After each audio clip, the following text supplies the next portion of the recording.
থেকে বেরিয়ে গেছি, তখন এদিকে শান্তিজাও আর যাইরাম আমার একজন কলিগ লাইনের বাসার আজকে বাসন্তী পূজা, মানে গরম কটকটা গরম লাগে। আমি একদম প্লেন একটা শাড়ি লাগাইছি, মানে কটনের মধ্যে যে ইয়ে থাকে না কৌটা শাড়িগুলো, তো আরাম লাগে শাড়িটা পরতে, মানে খুব আরাম লাগে।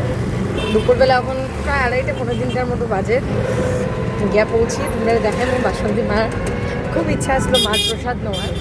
প্রত্যেক বছরই কোনো না কোনো পূজা নিমন্ত্রণ পাই, যাই প্রসাদ নেই। আর বছর আমার কলিগের ভাই যেহেতু পূজা, ওই দিক থেকে শান্তিজারও বসি আওয়ার লিগা, আমরা 3জনে গিয়ে প্রসাদ নেবো। আমার অন্যান্য কলিগরাও যাইব। চলো তোমরা দেখাই।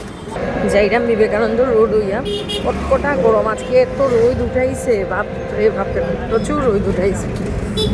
ঢুকে উঠছি বিবেকানন্দ রোড।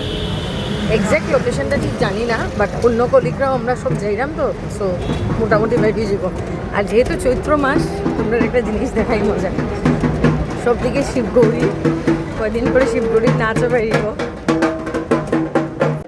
শান্তিজারা আনিয়া সানিয়ে দিয়া গেল, কইছি আওয়ার লিগা, কিন্তু তারও অন্যদিকে কাজ আর আইতে পারলো না। আর এদিকে সৌম্যদা পূজা দিদিও আইসে, সঙ্গে অন্যান্য স্যার ম্যাডামরাও আসলো।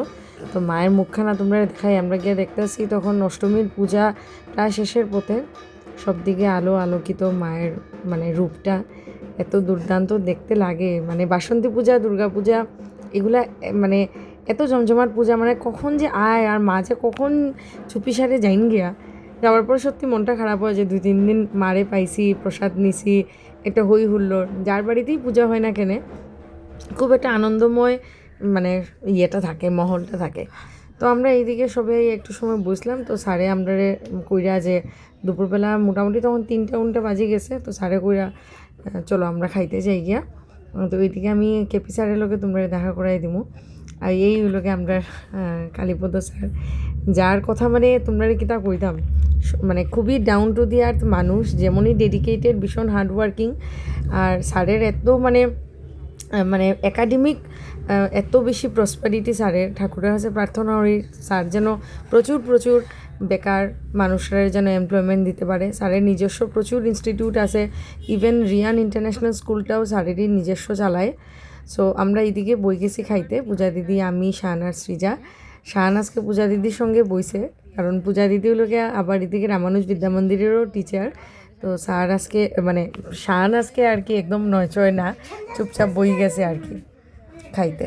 তো রোদের মধ্যে আইয়া পুরা মুখ গরম লাল। প্রথমে ফল প্রসাদ দিলা, তারপরে তো আস্তে আস্তে বুগের প্রসাদ, বুগের খিচুড়ি, ভীষণ স্বাদ আসলো প্রত্যেকটা প্রসাদের আইটেম।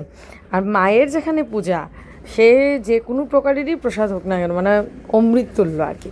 প্রসাদ নিয়ে তো আর আমি একটা তুচ্ছ মানুষ, আমাদের কাছে আর প্রসাদ কিনা, মানে মায়ের এই আরাধনার পরে যে প্রসাদ পাওয়াটা সত্যি ভাগ্যের কথা। এক এক করে আইটেম আইছে। প্রথম তো প্রসাদ খাইলাম, তারপরে তো ভাত, প্লেন রাইস, চানার ডাইল, পাঁপড় পেটিস আসলো, 2 রকমের তরকারি, শুক্তা, চাটনি, পায়েস, মানে দুর্দান্তভাবে খাইছি দুপুরবেলা ওই দিন।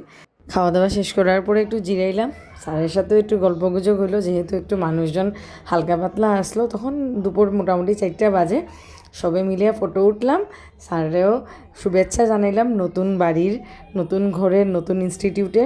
আরও শ্রীবৃদ্ধি হোক স্যারে, ঠাকুর সবের মঙ্গল করুক। তোমরা সাথে আবার নতুন কোনো ব্লগ ভিডিওতে আবার দেখা হইব, গল্প হইব। তোমরা সকলে ভালো থাকিও, সুস্থ থাকিও।